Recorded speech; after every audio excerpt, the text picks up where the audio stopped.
Halo kawan cuan, untuk bahas berita forex hari ini, aku akan bahas mengenai pernyataan salah satu anggota dari Bank of Japan yang memupuskan harapan para pelaku pasar kalau Bank of Japan itu akan segera pivot dari kebijakan ultra longgarnya.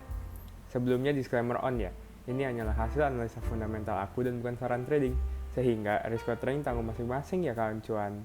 Kawan cuan, jadi harapan para pelaku pasar yang mayoritas ingin Bank of Japan atau BOJ untuk segera pivot dari kebijakan ultra longgarnya itu sepertinya harus menunggu lebih lama. Dan ini dikarenakan ada beberapa alasan. Jadi yang pertama adalah adanya keputusan BOJ sendiri di meetingnya minggu lalu yang tetap berpegang pada kebijakan ultra longgarnya tanpa melakukan perubahan sama sekali. Dan berikutnya adalah pernyataan dari salah satu anggota BOJ itu sendiri, yaitu dari Seiji Adachi, yang mengatakan nih kalau kemungkinan Bank of Japan untuk melakukan perubahan kepada kebijakan moneternya, terutama di pengaturan YCC atau Yield Curve Control-nya, kecil kemungkinannya di meeting berikutnya. Nah, singkatnya, YCC ini tuh merupakan salah satu alat yang digunakan oleh BOJ untuk mengatur suku bunga di tingkat periode jangka pendek menuju jangka menengah dengan cara melakukan pembelian bonds atau juga dengan cara melakukan pembelian aset finansial lainnya. Selain itu, Adachi juga menambahkan nih kalau BOJ itu tidak akan menggunakan kebijakan moneternya sebagai alat untuk membatasi pelemahan yen di perdagangan. Nah, seperti yang kita tahu sendiri, yen itu kan sudah melemah cukup panjang beberapa bulan terakhir ini.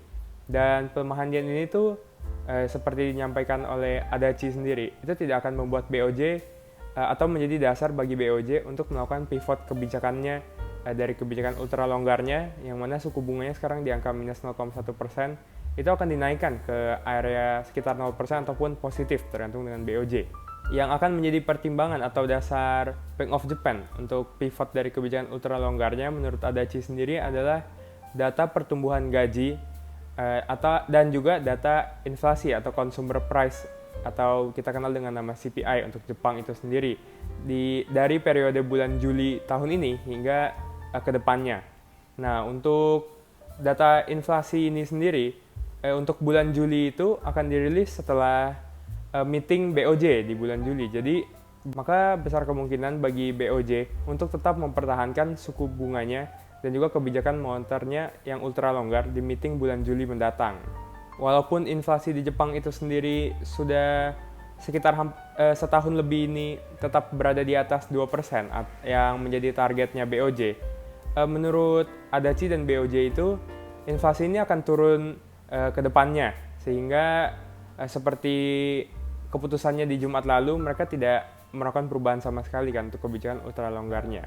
Dan pernyataan Adachi ini tuh menjadi salah satu tanda atau bisa dikatakan cukup dovish bagi mata uang yen itu sendiri, yang mana yen ini dapat lanjut melemah lagi nih ke depannya karena pernyataan dari Adachi ini.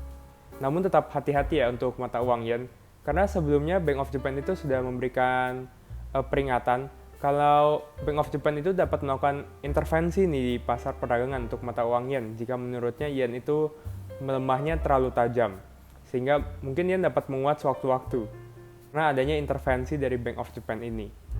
Itulah bahas berita forex hari ini kawan cuan. Bagaimana pendapatmu mengenai video hari ini? Apakah jelas atau tidak? Coba berikan pendapatmu di kolom komentar di bawah ini ya kawan cuan.